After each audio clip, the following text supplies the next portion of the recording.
بسم اللہ الرحمن الرحیم۔ السلام علیکم۔ سعودی وزارت داخلہ نے غیر ملکی افراد کو ایک انتہائی سخت وارننگ جاری کر کے اہم ترین احتیاطی تدابیر اختیار کرنے کے لیے کہہ دیا ہے۔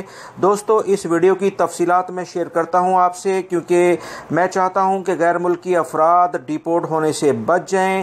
اگر وہ یہ غلطیاں کریں گے تو 100% ڈیپورٹ ہوں گے، وہ بھی ایک دن میں انہیں پکڑ کر جیل کے ذریعے ڈیپورٹ کیا جائے گا اور سعودی عرب میں دوبارہ کسی صورت میں واپس نہیں لایا جائے گا۔ سعودی وزارت داخلہ کی جانب سے جو بیان جاری کیا گیا ہے اس کی تفصیلات میں آپ سے شیئر کرتا ہوں۔ سب سے پہلے دوستو، میری اس ویڈیو کو لائک کر کے شیئر آگے لازمی کر دیں تاکہ یہ ویڈیو میکسیمم لوگوں تک پہنچ سکے، تاکہ وہ دوسرے لوگ بھی یہ معلومات جان سکیں۔ خبر کی جانب آتے ہیں کہ سعودی وزارت داخلہ نے ایک بار پھر تمام غیر ملکی افراد کو سختی کے ساتھ یہ وارننگ جاری کر دی ہے کہ وبائی مرض کرونا کے بڑھتے ہوئے کیسز اور مرنے والوں کی تعداد میں جو مسلسل اضافہ ہو رہا ہے، جس کی روزانہ کی بنیاد پر دوستو میں بھی آپ سے شیئر کر رہا ہوں تفصیلات کہ کوئی بھی غیر ملکی بغیر ماسک، یعنی کہ اگر اس نے ماسک نہیں پہنا اور دستانے یعنی گلوز اس نے نہیں پہنے اور 5 لوگوں سے زیادہ ایک جگہ پر کھڑے یا بیٹھے یا گھومتے پھرتے نظر آئے تو سعودی قانون کے مطابق 1000 ریال تو جرمانہ انہیں کیا جائے گا، فوراً پکڑا جائے گا اور ڈیپورٹ کے لیے بھیج دیا جائے گا۔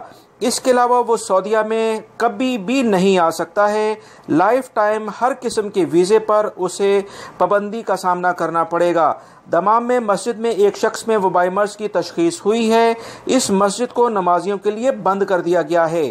وزارت داخلہ نے ان تمام معاملات کو بہت باریک بینی سے دیکھا جا رہا ہے، تمام تر صورتحال کو وہ کنٹرول کرنے کے لیے سخت فیصلے کر رہے ہیں، لہٰذا وہ تمام غیر ملکی افراد جو کہ اب بغیر گلوز کے اور بغیر ماسک کے کہیں پر بھی گھومتے پھرتے نظر آئے تو اپنی خیر منائیں۔ بہت واضح طور پر سعودی وزارت داخلہ کی جانب سے بیان جاری ہو گیا ہے جو کہ آپ سے فوراً شیئر کر دیا گیا ہے، لہٰذا تمام غیر ملکی بھائی جو بھی بہنیں یہاں پر رہتے ہیں بہت احتیاط کریں، چھوٹے بچوں کو باہر بالکل نہ لے کے جائیں کیونکہ وبائی مرض حقیقتاً دوبارہ سے زور پکڑنے جا رہا ہے اور مرنے والے افراد بہت زیادہ بڑھتے جا رہے ہیں۔ احتیاطی تدابیر لازماً اختیار کی جائیں تاکہ اس وبائی مرض سے جان چھوٹ سکے۔ میری اس ویڈیو کو لائک کر کے شیئر آگے لازمی کر دیگا۔ السلام علیکم۔